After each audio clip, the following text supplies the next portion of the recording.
Suami itu ingin membalas dendam untuk pacarnya, maka ia memasukkan pria yang pernah menyakitinya ke dalam sebuah tas dan melemparkannya ke kolam renang. Namun ia tidak tahu bahwa yang ada di dalam tas sebenarnya adalah istrinya sendiri. Saat pergi, ia bahkan sempat menginjak tangan istrinya.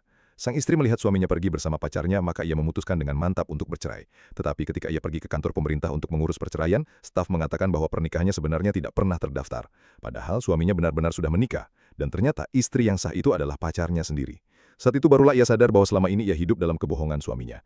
Ia pun berniat membatalkan semua data identitas pribadinya minggu itu melalui asistennya, lalu memberi salam perpisahan terakhir kepada suaminya. Namun ia kembali mendapat kabar mengejutkan. Suaminya jatuh cinta pada sosok duplikat yang dulu ia sewa untuk menggantikannya saat dirinya pergi ke luar negeri. Duplikat itu seharusnya pergi ketika ia pulang, tapi suaminya merasa tidak bisa hidup tanpanya.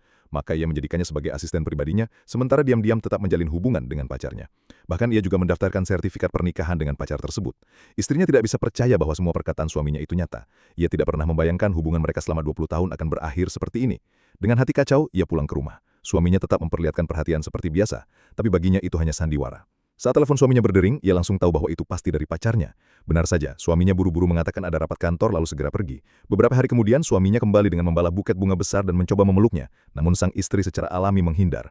Ia berkata ingin memberikan kejutan dan mengajaknya ke sebuah konser. Namun di tengah konser, tiba-tiba sang istri kedatangan haid. Suaminya segera meminta seseorang membawakan botol air panas. Tetapi yang datang justru pacarnya, membawakannya langsung.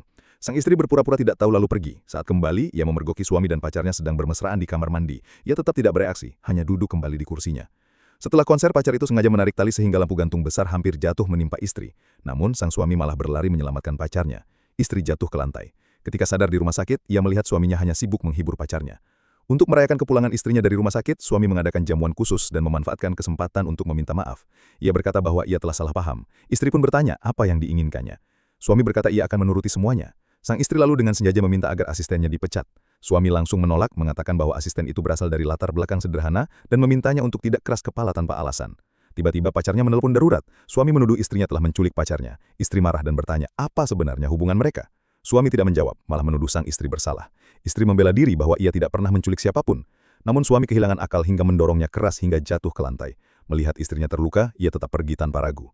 Sang istri benar-benar hancur dan bersiap meninggalkan rumah.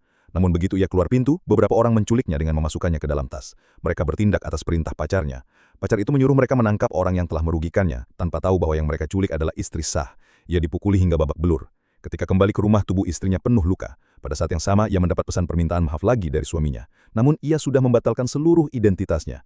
Ia meletakkan kalungnya di meja, lalu meninggalkan rumah itu selamanya.